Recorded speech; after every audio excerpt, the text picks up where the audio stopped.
What is a revolution? The Russians tried it. Imperial Russia dies as Tsar Nicholas abdicates in March. His future, Soviet bullets and an unmarked grave. So did the Iranians. There were celebrations in the streets of Tehran. We have kicked out the Shah, he said, but the revolution is not over. And not so long ago, we witnessed revolutions ourselves. Gaddafi and his family, they must leave away.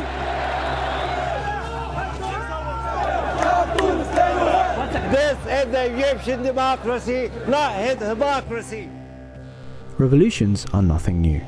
They are historical facts of life. Like it or not, we as a species have a spirit of revolution in our hearts. And there is no sign that we have come to the end of the revolutionary experience. Science, technology, and industry have all seen revolutions in previous centuries. The old dogma is thrown out and replaced with newer, more accurate theories. This is done as a matter of necessity, whether the struggle for a new system occurs on the battlefield or in the mind.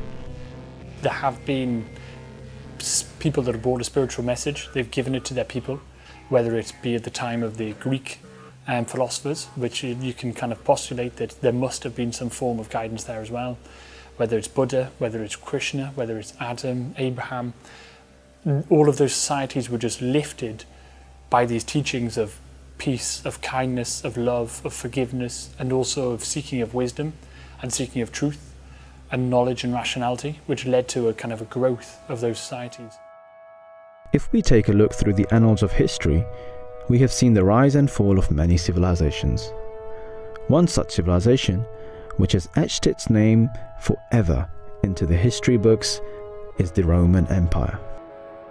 As rulers, the Romans brought their political institutions, their laws, their culture, their roads, their currency, and their language to the people they governed, thus making an indelible mark on the whole of Western culture and society. So much so that the modern world of today is largely shaped by the legacy left by the Roman Empire.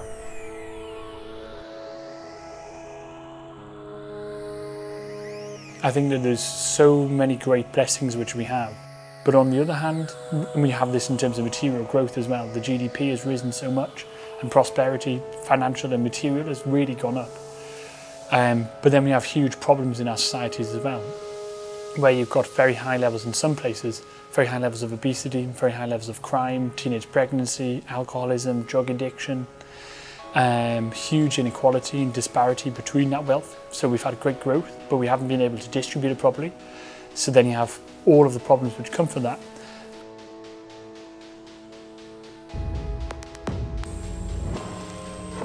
Today, Western culture, known primarily for its relentless consumerism, now dominates throughout the world.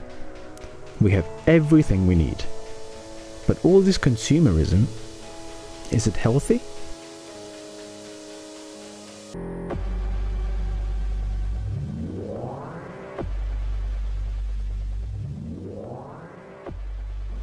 This is criminality, pure and simple. I feel huge sympathy for the families who've suffered, innocent people who've been burned out of their houses, and to businesses who've seen their premises smashed, their products looted, and their livelihoods potentially ruined.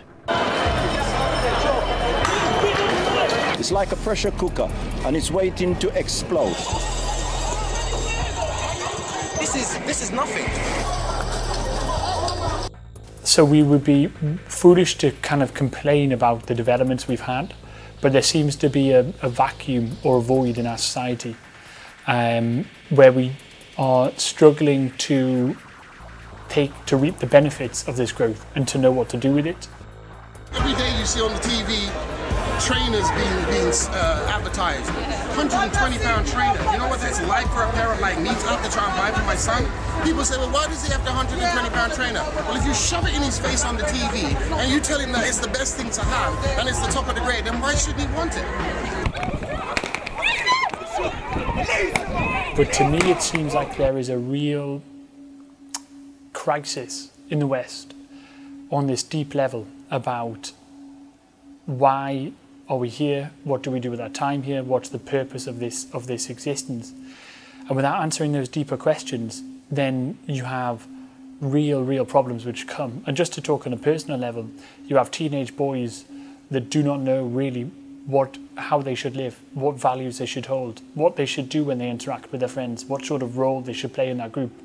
Should they play a role of humility and modesty and compassion and kindness?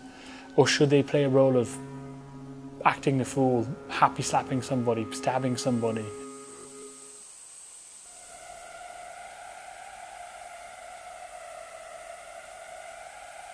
Revolution means a total and absolute change, and the desire to build a new structure in place of an old one.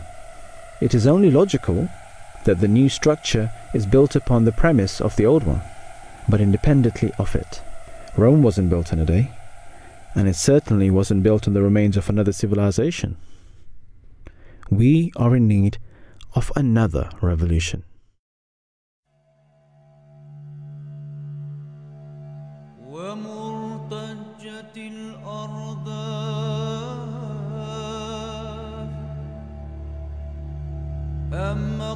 This area of the world was the cradle, or probably was a fountain of spiritual enlightenment, but not just spiritual, scientific enlightenment.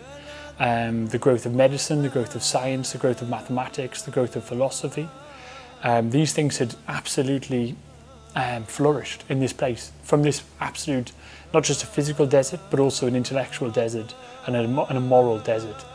There was this oasis which came, but just spread and cascaded out. And the strange thing is that what we see now, when we think of Islam now, we think of something very terrifying. We sometimes think of something which is lacking that intellectual development.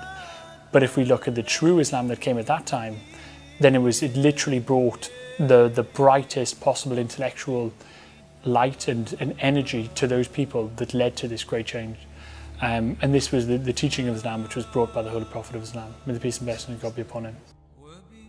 And we sent not the messengers, but as bearers of glad tidings and as warners. So those who believe and reform themselves, on them shall come no fear, nor shall they grieve. This quote from the Holy Quran shows that religious progress is dependent on revolution and reform. When God sends down a messenger to the world, he comes because man has lost his way and has started to act in ways which are completely unnatural and immoral.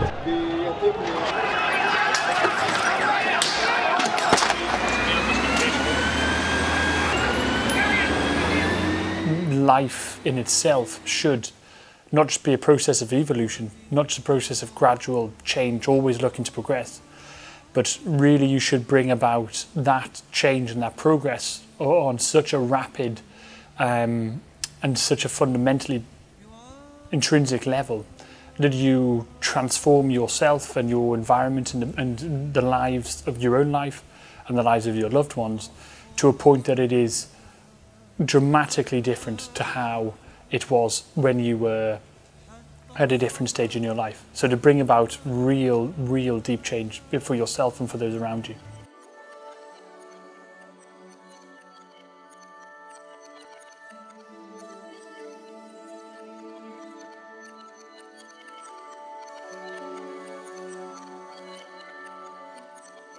After the advent of the promised Messiah, peace be on him, what is the religious revolution that must now occur?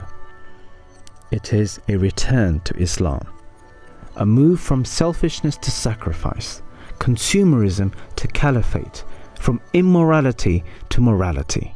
The promised Messiah, peace be on him, set in motion the wheels of the revolution, and it is our task to continue to drive forward this revolution of peace, love, and absolute justice. I already know that inside of everybody's heart, we all have this voice which whispers to us, love your parents, give to the man on the street, don't bully, don't abuse that person, the weaker people in our society. Have self-respect and respect others around you and have compassion and be peaceful. And the most pleasing thing, I think, for all of us is if we are true to that voice. And I would say to be true to that voice is to be true to yourself, it's to be true to God, and it's to be true to one another. And I would say that is the path of spirituality. And in Arabic, that is translated as Islam. But really, that word is really based on truth to yourself. This revolution does not require the shedding of blood, but the changing of mindsets and ideas, and perfect obedience to Khilafat. अगर हमें अपने जायज़े लेते हुए ये बात नज़र ना आए कि हमारा आज हमारे गुज़रे हुए कल से बेहतर है रूहानी हालत में, तो फिर हमारे लिए लम्हा फ़िक्रिया है।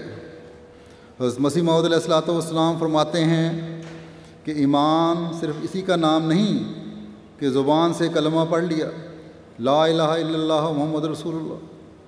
ईमान एक नहायत बारीक और गहरा राज है और एक ऐसे यकीन का नाम है जिससे जज्बात नफसानियाँ इंसान से दूर हो जावें और एक गुनाहसूज हालत इंसान के अंदर पैदा हो जावे, यानी गुनाहों को जलाने वाली हालत पैदा हो जाए। अशहदु अल्ला इलाहा इल्लल्लाहु वहदहु। This is the religious revolution which is now upon us. Not a revolution of the sword, but of the heart. An overhaul of the corrupt system, and in its place a message of peace, modesty, humility, and sacrifice. This is the real revolution. Ashhadu anna Muhammadan abduhu wa rasuluhu.